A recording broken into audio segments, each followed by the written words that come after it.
You're listening to the Options Insider Radio Network, the home of the Options Podcast. For more quality options programs, visit theoptionsinsider.com or search for Options Insider Radio Network in your podcast provider of choice. Listeners can also access all of our programming through our mobile app available in the iTunes and Google Play stores. Select programs are also available via live stream at mixlr.com/options-insider.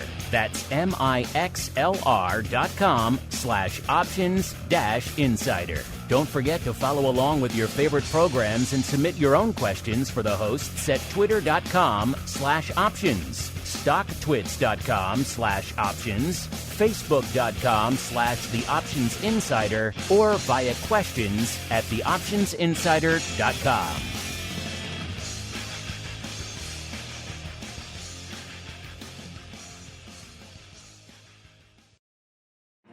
Bitcoin, Ether, Ripple, Litecoin, and more. Cryptocurrencies and other digital assets are taking the financial world by storm. This exploding market provides everything a savvy trader needs: volatility, volume, and liquidity. Provided you know how to find it. That's where we come in. Welcome to the Crypto Rundown. Each week, we'll break down the latest trading activity, trends, and developments on everything from coins to tokens, futures, and even OTC options. If it's moving the crypto markets, then you'll find it on the Crypto Rundown. This program is brought to you by Genesis Volatility, also known as GVol, home of institutional-grade crypto options analytics. Whether you're trading CeFi options or DeFi options, cryptocurrencies move. Use GVol Analytics to analyze implied volatility, model realized volatility, structure positions, and unlock alpha. For more information, visit gvol.io. That's GVOL.io. Now it's time to dive into the exploding world of cryptocurrencies and digital assets. It's time for the Crypto Rundown.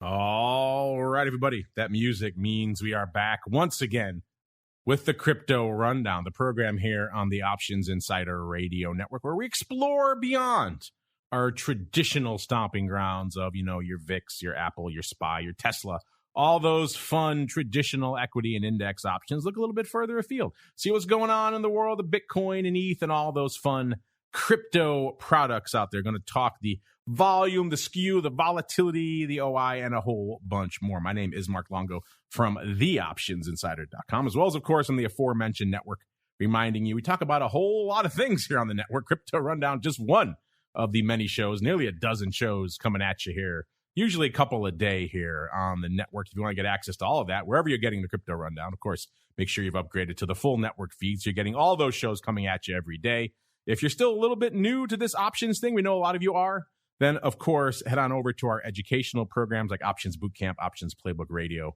Most of those have nearly a decade worth of content behind them, so a lot of great education available at your fingertips. So things like skew and volatility, all these terms are thrown around here, are a little bit intimidating for you. That'll help get you on the right path. And of course, if you want to go above and beyond, you have more questions, you want to join us for our Pro Q&A sessions. We're doing 2 of those this week, double Pro Q&A week this week, as well as our other exclusive shows like Options Oddities. We just gave away our April Pro Trading Crate. If you want to be part of those giveaways, and a whole bunch more, theoptionsinsider.com/pro is the place to go. It also gives you access to the live for this show, everything else we do throughout the week. A lot of great fun stuff to be found over there, theoptionsinsider.com/pro. But now it's time to kick things off by rolling out the Crypto Hot Seat.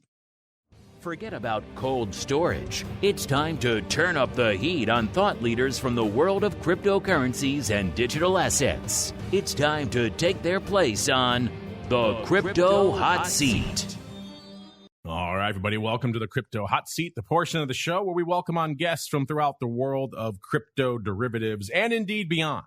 And today's guest is a newcomer to the program. He is John Palmer, the global head of product strategy over there at CrossTower. John, welcome to the Crypto Rundown program. Great. Thanks for having me, Mark. Pleasure to be here. And John, it's been a while since we've checked in with you guys. Our old buddy, Mr. Kapil Rathi, your CEO, he's been on a number of times. But we haven't checked in with him in a while either. It's been since April of last year, so pretty much a year now at this point. So a lot to catch up on. But before we do all that, let's start. Like we said, this is your first time. So as with all of our first timers, why don't you go ahead and give our audience a bit of an overview of your background in the options and derivatives space, as well as what it is you do day to day over there at CrossTower. Yeah, perfect. That sounds great, Mark. So I started my career in the options industry back in 2010, 2011, worked at the International Securities Exchange, or ISE for short, on the product team. And I kind of spent my time there and then also moved over to BATS Global Markets. And then through the acquisition. You must really love working with Koppel. You two are just joined at the hip, it seems like. You follow him from place to place. It's funny. Yeah, he must have regretted hiring me back at ISE, I just won't leave him alone anymore. I was going to say, you're a glutton for punishment, sir. That's right, exactly. So I spent about 10 years of my life in equity options, either building or growing exchange volumes. And before joining CrossTower, about 6 months ago, most recently was at Cboe running the U.S. options business there. So growing into SPX and VIX, which I'm sure is a big part of your show, and then also the treacherous waters of single stock equity derivatives and the 16 different exchanges that you can trade on them these days. So I'm curious for you. You spent a lot of time in the equity option space. What's it been like making the transition to the dark side of crypto, where the game is different, the products are different, the rules of engagement are different? It's pretty much all different, John. What's it been like? Yeah, it's like drinking from 10 fire hoses at once. But it's been fantastic. I kind of compare it to maybe having joined the equity options business, maybe in the 80s. Or 90s, and then as it moved into the electronification mode, I came into the industry much farther along, and so joining into the crypto land as it's being developed and growing in this hyper growth mode is super exciting. There's so much to learn, so much to build, and so many ways that you can use that skill set that I've picked up throughout the years in help navigating those waters. So I find it fulfilling, and it's been a great ride so far. And, I mentioned it's been a while since we checked in with you guys, over a year. Obviously, we have a lot of new listeners joining the program every week. So maybe for our new listeners, give us a quick catch up. What the heck is CrossTower, John? Yeah, so CrossTower, we're a digital asset business. We operate two exchanges, one in the United States and one out of Bermuda, which provides access to non-U.S. customers globally. We also have a capital markets division where we service our institutional customers, and we do a number of different types of services, whether it's over-the-counter trades, and we also offer bespoke services like mining and lending to miners when needed. So basically, we look at ourselves as trying to provide any and all types of services that are needed for institutional customers in today's crypto market.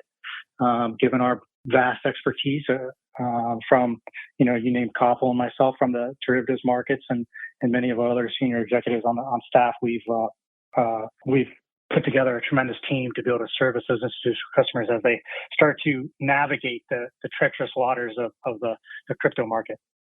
Yeah, you guys touch on many different areas of the crypto space, which is fascinating. And all those areas have been in flux pretty much since the last time we talked with you guys, John. Again, over a year, so we've seen myriad sell-offs and rallies and highs and lows and a lot of hand-wringing and then vol going away and then coming back in. There's been a lot of Sturm und Drang in the crypto market since the last time we chatted with you, John. So catch us up there as well. What's the past year been like as we've been seeing, these record new highs and then back to the lows and now flirting with all kinds of new red on the screen these days? What's that time been like over there at CrossTower, John? Yeah, a year is like a decade in crypto land. So there's with all the changes and growth going on, there's so much to talk about.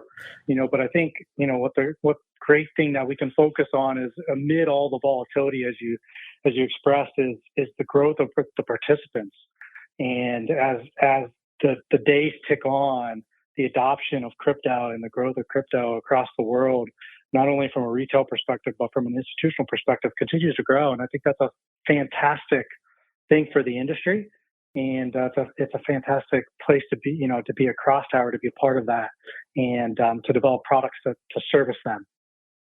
All right, let's get into some of those products then, because you guys have been busy. Like I said, it's been a year, a lot going on over there since we've caught up with you guys. And so you got some new products up your sleeve, John, including you guys are now diving into the realm of perpetual futures, which is, again, not one we see that often in the traditional markets, but has been a very popular choice in the crypto realm for some time. So walk us through these products. What do you guys bring to the table? And why did you guys decide to leap into the perpetual futures market, sir?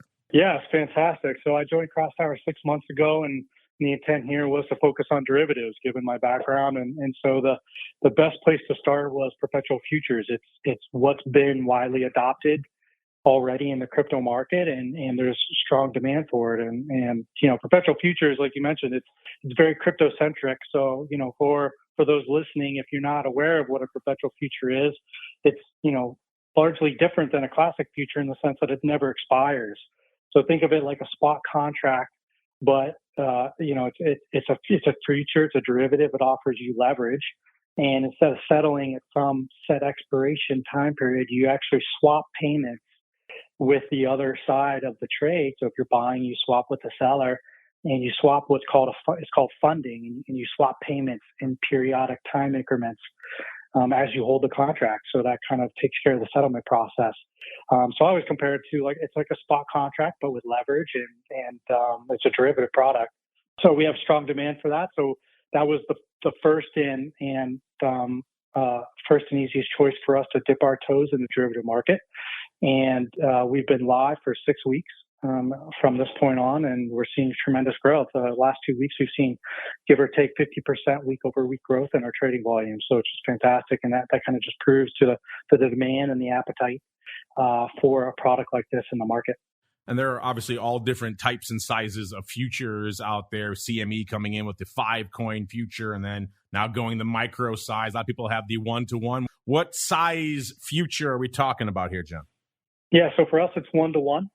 One perpetual future represents one future contract or one token of perpetual futures in whatever native token you're holding. So at CrossTower, we currently offer 12 different perpetual futures contracts on cryptocurrencies, and that list is growing. We look to offer upwards of 20 to 30 by the time we're done rolling out our platform. And the difference in perpetual futures compared to what you'd find at like a CME is for the most part across the industry outside of maybe CME, most perpetual future contracts are always going to be 1-to-1. You will find some exchanges that offer inverse versus what they call vanilla perpetual futures contracts. At CrossTower, we offer vanilla, and what that means is you buy and trade it and settle it based on the quoted currency. So, for CrossTower, we quote ours in USDT. So you bring your USDT to CrossTower, and you can buy, Mana or Aave or Ripple or Uniswap, to name a few, with your USDT. Versus an inverse perpetual contract, futures contract, you would actually buy and settle it in the native currency. So you'd bring your Aave, or you'd bring your Mana, and you could do that. So there's choice among the community and the exchanges in terms of how you want to interact with perpetual futures. But for the most part, all perpetual futures are kind of 1-to-1. Yeah, that product choice is getting just almost overwhelming these days in the crypto space. We're just talking about that on our in-person panel I did a week ago now. If you think you know everything about options, if you've been in the option space for a long time and you think you have a handle on these things, just go dip your toes in the crypto derivatives waters, the vaults and inverse perpetuals, all these things that are just very much the bleeding edge, very experimental, a lot of interesting, new, sometimes make even me, I look at it and say, I scratch my head and say, what are they up to here? There's a lot of esoteric things going on in the world of crypto derivatives, John. It must be exciting for a product guy like you to be able to play in these waters where, again, like I said before, the rules of engagement are very different and the handcuffs are kind of off. You guys can really experiment and go as wild as you want, John. It's got to be pretty free. When we do think about these products, we want to make sure that there's number one, demand, and there's number two, liquidity. We want to have a market. We want to have a strong market and a deep market, and we want to have great price selection, right? So having liquidity providers provide their service to our market is really important. And as you can imagine, even in the equity options perspective, that's a really important piece, and so that still holds true in crypto. And from that standpoint, the other piece is to make sure that our consumers and customers know what they're buying, right? So education is a huge part of this, making sure, to your point, inverse versus vanilla perpetuals. You have classic futures with an expiration. You have perpetual swap futures with no expiration. It's really important that, we educate and we give consumers all the information they need to be able to make the right investment decision that they want to, right? We're not providing them advice, but we are, providing them choice to show how they want to take their position in the market, right? And so perpetual futures gives them that choice to, use it as a hedge, or if they want to speculate, they can do that as well. And they can take a long position, they can take a short position, which, isn't necessarily as easy to do in the spot currency. Oh, John, liquidity and education are overrated. Just throw all your money in a DeFi options vault and let the dice fly, right? That's how we do this here. That's right. If you want to take those risks, go for it. There's some high yields that you can earn out there. Certainly are. There certainly are some yields on these products, which is always fascinating. We mentioned the products and how they work, but one of the other key characteristics of all these types of contracts is what they're indexed off of. I know, like you mentioned, the CME, they go off of their Bitcoin reference rate, which aggregates 5 different venues, I think maybe up to 6 now, so they don't get any aberrant prices. What are these perpetual futures? What are they indexing off? Yeah, it's a similar methodology, actually, and this is pretty constant and pretty standard in the industry. From a perpetual futures perspective, there's an index. We use a number of spot exchanges with prices and weightings based on the reliability, and the deepness of each of the exchanges, kind of quantifying or qualifying the exchanges that we use, and we weight those in a similar fashion to come up with an index price that is used to compare against the current going rate of the perpetual future. It's early days, but you mentioned liquidity. It sounds like the response to these has been pretty strong so far. Yeah, absolutely. I mean, so we launched the last week of March, so we're 6 weeks in, and we're encroaching or coming very close to averaging just shy of $10 million notional traded per day. So this last week we traded just under 60 million for the entire week, which is fantastic growth. So the first week we did roughly 2 million for the entire week, and now we're doing almost 60 million 6 weeks later. So just fantastic response from the market, from the community. Liquidity providers are there providing great tight markets, which as the options market always says, your quote is the best advertisement. And so I'm a firm believer of that, and making sure we have great liquidity in quotes. And I think the volumes speak for themselves. So we're really excited to see that, and we're excited to continue to roll it out to see continued growth. Well, speaking of new products, John, they don't get much newer and crazier than the world of NFTs. We just saw that brought to life again over the weekend with some new NFT offerings wreaking havoc on the ETH marketplace for a little while out there. You guys are now diving into that ever-evolving, ever-controversial world of NFTs. Tell us, what is CrossTower bringing to the world of NFTs, John? Yeah, so we just recently announced the launch of our NFT platform, where we're focused on exclusive content, working with artists, creators, and folks that want to bring their NFTs and mint them on the CrossTower network, and offer kind of an exclusive access to purchase that content and those NFTs. So more to come from us in the future. But we most recently announced a partnership with the Arabian Camels community with their Antera movie, which is the first Hollywood movie that's going to be produced by strictly off of DeFi and through NFT drops. So we're proud to partner with them, and the NFTs as part of that movie will be exclusively available on the CrossTower NFT platform.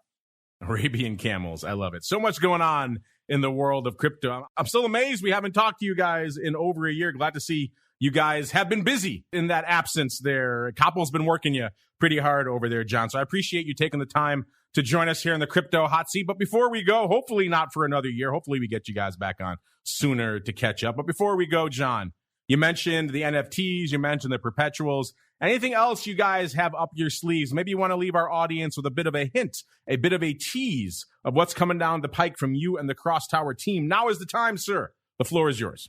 Perfect. I appreciate it. Well, as you know, we came from a specific type of derivative in the equity world, and we currently don't offer that on CrossTower.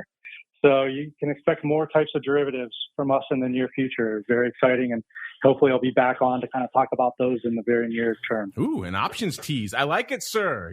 You're speaking my language now. I think the language of a lot of our listeners. Well, John, I think you just guaranteed yourself a return appearance.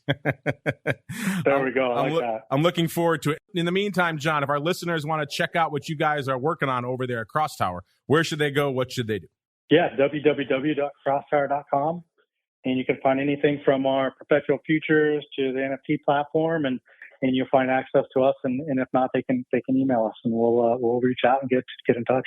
There you go, crosstower.com. You can also give them a follow on Twitter at crosstower_EX is the place to go. Meanwhile, we have to go on out of here and right on into the Bitcoin Breakdown. It's time to explore the latest trending activity, trends, and developments across the world's leading crypto market. It's time for the Bitcoin Breakdown. All right, everybody, welcome to the Bitcoin Breakdown. Perpetuals, NFTs, maybe options coming. Always try to give you some tastes of interesting new things that are happening and indeed to come in the world of crypto there in the crypto hot seat. Glad to see so many of you are enjoying it. Give you a bit of a respite from the blood red screens that are the crypto markets these days. Yeah, everything is pretty much moving down these days. We've said it before on many of our other shows. And this one, we'll say it again. When things start to hit the fan, when things get dicey, inflation, volatility, Ukraine, you name it out there these days, correlation tends to go to one. And the assets that maybe you thought were inversely or negatively correlated, maybe you were leaning on them for some diversification, they maybe don't perform the way you expected. So when you're looking at these assets, particularly in these moments of high stress for the market, just bear that in mind. And remember, at the end of the day, still the only contractually guaranteed inverse correlation out there is an option. So remember that when we're talking about these markets today. A little bit of red on the screen yet again. You know, everyone who's talking about, are these assets inversely or negatively correlated? I think we all have seen it right now. A lot of our recent guests have talked about crypto being more of a high beta tech allocation, and it's certainly performing like that these days. Pretty much a lot of red on the screen. We were below the 40,000 level on our last show, 39,532 to be precise. And coming into today's show, we're at about 38,129. So a wee bit lower.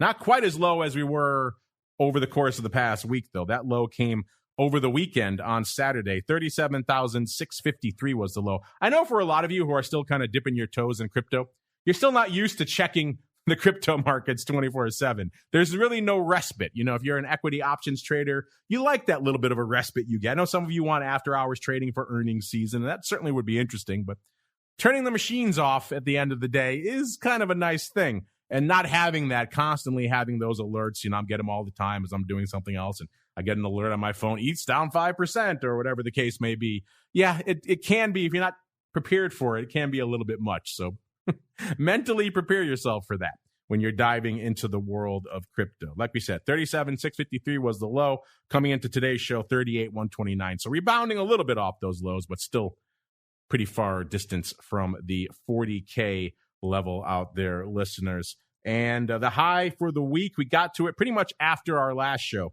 We did briefly flirt with the 40K level again, got to almost 40,600, 45.98. That was on Tuesday after our last show. And ever since then, it's been pretty much mostly back down to the dark side.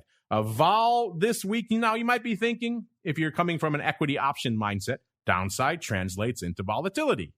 And that hasn't really been the case. Like you said, most of the vol bid used to be to the upside. And if you go farther out in crypto, that still remains the case. By the way, all these analysts coming at you, courtesy of our friends over there at Genesis Volatility. gvol.io is the place to go to kick the tires and light the fires on this stuff and a whole bunch more. If you're listening to a show like this, if you're intrigued by the world of crypto derivatives, then you owe it to yourself. So check out gvol.io. It's literally one of the only games in town when it comes to the analytics you need to be trading these things on a regular basis out here. And coming into Showtime, that vol, they take a nice average at the money vol for us to use here on Showtime across the term structure. And that was hanging out at about a 62 last week.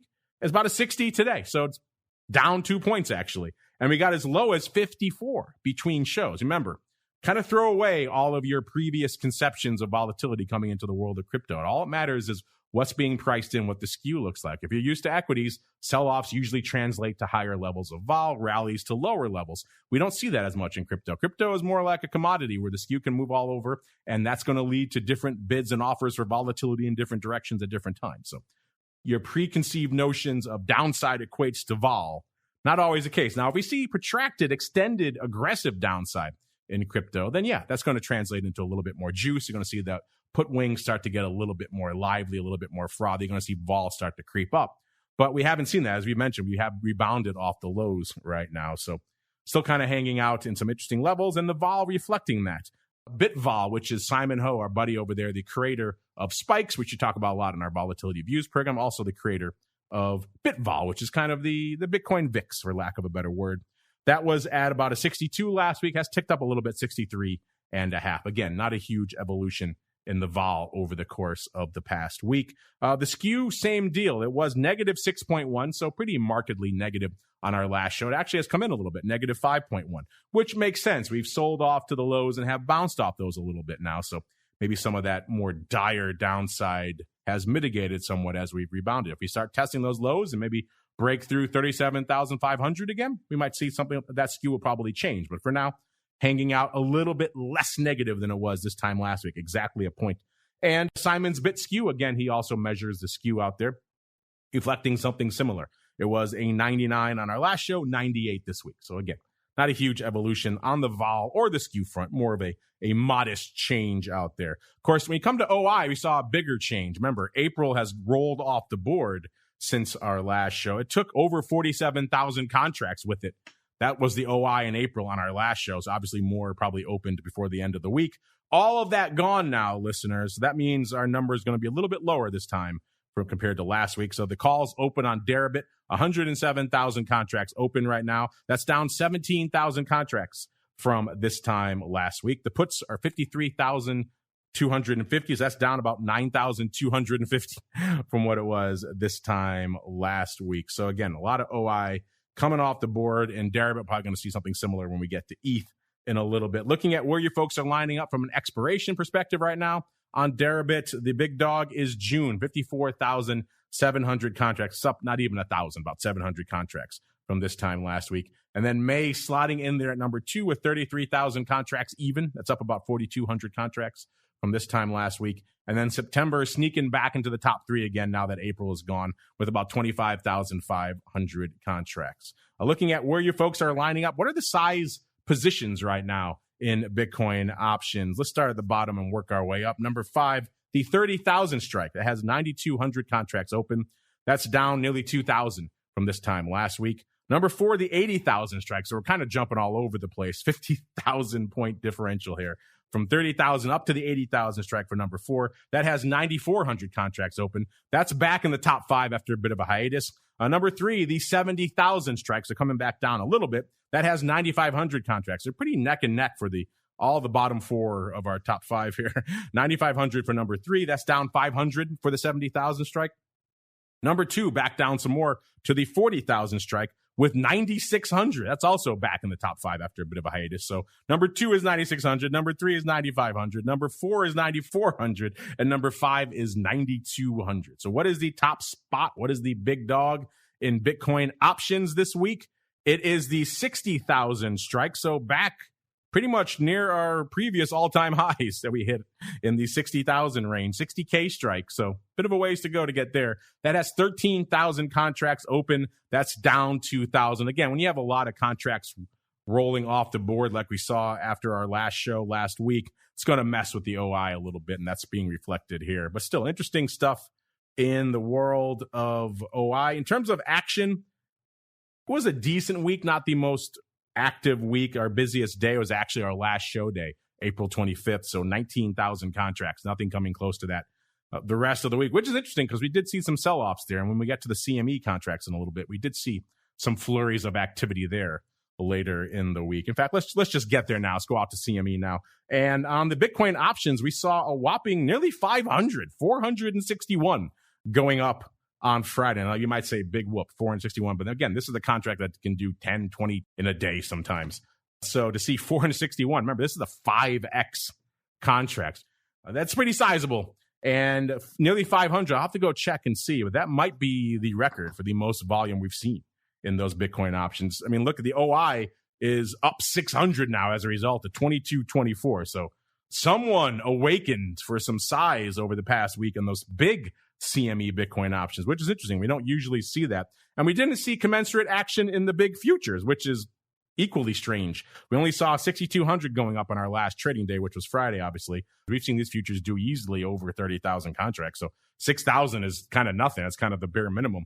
And the OI is actually down 1,000 to about 10,000. So we didn't see a commensurate influx in the big futures that we saw in the big options, which is kind of interesting. That makes me want to go dig into that Friday paper and see what they were up to out there that totaled 461 contracts. Maybe we'll get to that a little bit later this week on TWIFO, This Week in Futures Options, listeners. This sounds like we had a pretty active week. And of course, it came after our TWIFO show. It came on Friday, so we couldn't break it down on that show. Because what fun would it be if we had it live during our show, right? The micro Bitcoin futures also not exactly blowing the doors off on Friday. 13,000 going up. That's kind of about average for them, maybe a little bit below average. And the OI ticking down about 1,000 to 20,000. So it seems like there was just an awakening of paper in the big Bitcoin options on CME last week, which is, again, they've been waiting for that for quite some time. Maybe a new customer turning on over there. I'm not sure what it was.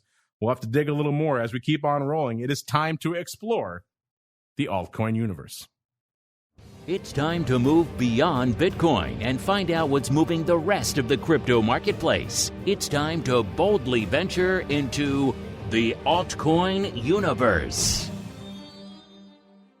All right, everybody, it is time to explore the altcoin universe, where we talk about everything outside of the big dog, that is Bitcoin, except for right now, where we talk about market cap, the top 10 market cap. Kind of hard to escape Bitcoin in that conversation, but this market cap has been evolving as we have continued to see more and more red on the screen week after week. The number 10 spot is fascinating to watch because that has been very much in flux over the past month, with new names fighting their way into the top 10 and getting knocked out. Avalanche had a strong grip on it for quite some time. They are now booted from the top 10. Number 10 is now Terra USD with 18.5 billion. That also shows you how much the market cap has come off. Only 18.5 billion to break into the top 10 now. Used to be firmly into the 20 plus billion, if not 25 billion camp. So the mighty have fallen a wee bit here. Listen, it was Doge last week. We've seen a lot of names fighting for that number 10 spot. This week, Terra USD. Number 9, our old friend Cardano, a little bit lighter this week as well. It's at about 25.8 billion. That's usually, again, the starting point for where it usually takes to break into the top 10. So again, things looking a lot lighter out there this week in the altcoin universe. Number 8, good old Luna, 28 billion, pretty much exactly. Number 7, Solana, another one that's a little bit lighter this week, 28.5 billion. This one's been all over the place. It was down to 80 a few weeks ago, back up to over 100, now back down to about 85 and change. A lot of living being done out there in Solana. XRP, people are waiting to do living in this one. They're still waiting for this settlement from the SEC, one way or the other. It's hanging out right now at about 28, just a tick under 29 billion. Still good for the number 6 spot for XRP. Imagine what XRP would be doing if this sort of Damocles was raised from its head. We might actually have some real market cap, or maybe if the SEC leans the other way, it might get wiped out of the top 10, but it's kind of just been hanging out at this middle of the top 10 for a couple of years now with no real resolution, which is frustrating for everybody involved. Number 5, USD coin, 49.5. That's a big jump, listeners. So number 6, we go from about 29 billion to number 5, 49, almost 50 billion. That's a huge leap between 6 and 5. So the bottom half and the top half of our top 10 this week, kind of different stratospheres there. Number 4, good old BNB hanging out at about 62.5 billion. Number 3, it's Tether at about 83 billion. Then we leap up yet again. You know, the two big dogs, kind of hard to hold a candle to them. Number 2 is ETH, 336 billion. And number 1, ever lighter, Bitcoin, 726 billion worth of market cap. Let's go around the horn. Let's go back out to ETH.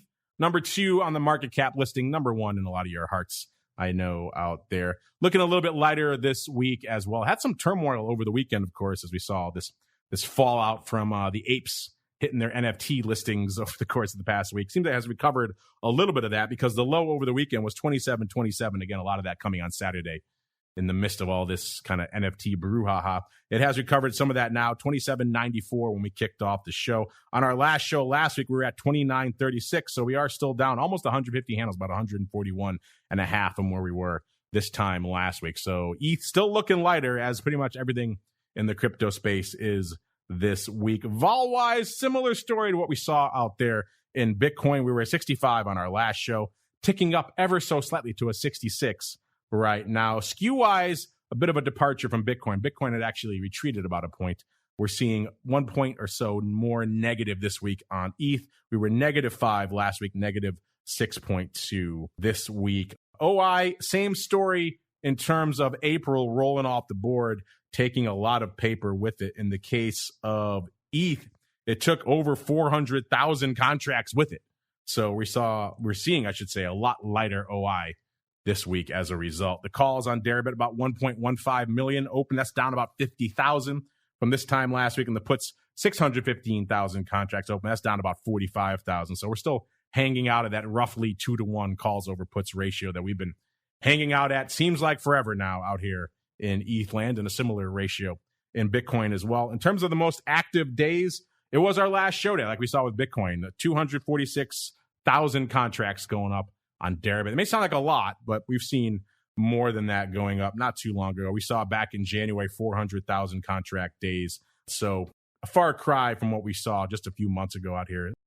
A decently active week, but nothing really blowing the doors off over the past week. In terms of expiration, where are you folks lining up right now? Again, April gone, took quite a bit of paper with it. June is still the big dog, 575,000. That actually managed to tick up a little bit this week. So June adding paper as maybe some of those folks with April off the board, rolling or establishing new positions in June as a result. Number two, a distant number two with only 311,000 contracts is September. That's up about 8,000 from this time last week. Remember, ETH, those traders tend to just love the quarterlies. They hang out there pretty much all the time. And then number three, bringing up the rear, is May with 301,000 contracts. That's a newcomer to the top three. We'll see if it can usurp September to get to the number two spot. In terms of the action, where are you folks lining up? What are the size positions right now in ETH options? Let's break down the top five here as well. Start from the bottom. Number 5, the 6,000 strikes. I said we're hanging out a little bit shy of 3,000 right now. This is pretty much a 2Xer out here in ETH. The 6,000 strike has 87,000 contracts open. That is a new addition to our top 5 from last week. Number 4, again, kind of moving all over the place from the 6,000 strike to the 20,000 strike for number 4. That has 100,000 contracts open. That's up 1,000 from this time last year. What would it take to get us up to 20K in ETH, listeners? That would be interesting. Would that be at that point? Are we hitting the flippening then? It would be interesting. Number 3, back down again to the 4,000 strike, 111,000 contracts. That's down a whopping 20,000 contracts from this time last week. So obviously a lot of 4,000 strike positioning in the April expiration month. A lot of that going the way of the dodo over the past week. Number 2, the 5,000 strike with 122,000 contracts open. That's also down a couple of thousand from this time last week. And number 1 is still the 10,000 strike. That's still the big dog out here. That has 130,000 contracts open. That's actually up 13,000 from this time last week. That's kind of interesting. So new positioning on the 10,000 strike since our last show to the tune of 13,000 contracts, actually 1/10 of the entire OI on that strike. So again, 20,000, forget that. What about 10,000? What would it take to get us to 10,000 in ETH right now? That's pretty much, you're talking a doubling from the all-time high, a little more than that. So it'd be quite the run. But again, crazier things have happened in the crypto landscape. Would that be the flipping at that point? With 10,000, is that enough? Probably not. But an intriguing thing to discuss, I know, for a lot of our ETH bulls. They would certainly love to see that happen. In terms of what was going on this week on CME from an ETH perspective, remember, they have a bunch of ETH offerings over there, and now including the newest additions out there. We saw 4,000 of the big ETH futures going up on Friday. Those are, again, the huge multiplier. We were talking about multipliers earlier with John. These are not one-to-one. These are very beefy contracts. And the OI ticking up ever so slightly to about 3,600 contracts, up about 200 from this time last week. So not a lot going on the big ETH front, but on the micro ETH futures front, they were tearing it up on Friday. 43,000 contracts going up on Friday. Again, I'll have to go check to see if that is a new record for that contract, only listed back in December. It doesn't have a lot of history behind it, so it very well could be a new record. And the OI exploded, up 22,000 contracts to 67,000 contracts. That is, again, I think the technical term is a freaking ton of paper for these contracts. So a lot of people diving into the big CME Bitcoin options on Friday and the micro ETH futures. Again, we don't have the data here yet for the options. Those are kind of new additions. They're still kind of percolating through all the analytics platforms. So we're waiting to see on those. But the micro ETH futures, if they were lighting it up, chances are the options were doing pretty well as well. Let's see what else is doing well out here. Perhaps not so much this week. XRP, we were just talking about this in the altcoin universe top 10 rundown earlier. Looking a little bit lighter at about 60 cents when we kicked off the show. It was 67.3 cents last week, so down over 7 cents on the week. Our old friend Dogecoin, man, it looked all right last week. It was finally breaking back into the top 10. Everyone's talking about Shiba Lambos. Maybe you're going to get those Doge Lambos. A lot of those on the heat, of course, on the heels of Musk. They call him kind of, Mr. Doge out there. All the headlines with Musk and Twitter and Tesla, that usually tends to lend a little bit of love and joy to the Doge crowd. And they were basking in that afterglow last week. Not so much this week. It's down from 15.3 cents last week to 12.8 cents this week. So down over 2.5 cents on the week. Not a good week for the old Doge. Litecoin, same deal. About 103 on our last show and about 99 coming into start of this show. So down about exactly 4 handles. Cardano taking a drubbing, 87 cents last week, 77 cents this week, down nearly a full dime. Polkadot, same deal, 17.7 on our last show, 14.7 on this show. So down exactly 3 points. And if you needed more bloodletting in your life, Solana, 98.9 on our last show, 85.8. So down over 13 handles this week. And why not? Let's round out the bloodletting here with a little bit of the old Shiba. Unfortunately, for all you holding out hope, no Shiba Lambos this week, listeners. We are at a 0.000024 on last week's show. Now we're down to a 0.000020. All right, everybody. That music means we're going to draw to a close the altcoin universe as well as this episode of the Crypto Rundown. I want to thank our guest, Mr. John Palmer from CrossTower, for joining us in the crypto hot seat this week. Remember, to learn more about them at crosstower.com. And of course, you know where to go to learn more about all the analytics we talked about on this show, and really a whole bunch more. We're just scratching the surface of what they have to offer. You want to find out for yourselves, kick the tires, and light the fires? Gvol.io, Gvol.io is the place that you need to go. Meanwhile, we need to get on out of here. But as I mentioned, a lot of living to be done on the network this week. It's another double pro week because we like you folks so much. So starting off tomorrow, we have a double options bootcamp extravaganza. You guys asked for a episode of Tales from the Trading Floor. We may indulge you with that this week, as well as your questions, great topics, education, a whole bunch more. Also going to do a pro Q&A for all of our pro members with the one and only Uncle Mike himself. Back on Wednesday for a rare double OPR edition. You get in the huddle and an OPR live to tape. You're getting a taste of both this week for our pro members anyway. They're getting those. Everyone else has to wait a week. Everyone else on the on-demand side also has to wait for the options boot camp. And of course, everybody on the pro side, you're getting the return of none other than the legend himself, Mr. Tony Saliba, to answer your questions. He loves answering your questions. Go figure. He's having a ball. We have to fight to keep him out of the hot seat. He wants to be in there all the time. He's coming back on Wednesday for, again, double pro Q&A. If that's not enough, Friday options oddities. You got a whole bunch of stuff coming at you this week on the pro side. TheOptionsInsider.com/pro is the place to go to learn more. And of course, we'll see you back here next week. Another episode of the Crypto Rundown. Stay safe out there, everybody. This program is brought to you by Genesis Volatility, also known as GVol, home of institutional-grade crypto options analytics. Whether you're trading CeFi options or DeFi options, cryptocurrencies move. Use GVol Analytics to analyze implied volatility, model realized volatility, structure positions, and unlock alpha. For more information, visit gvol.io. That's GVOL.io.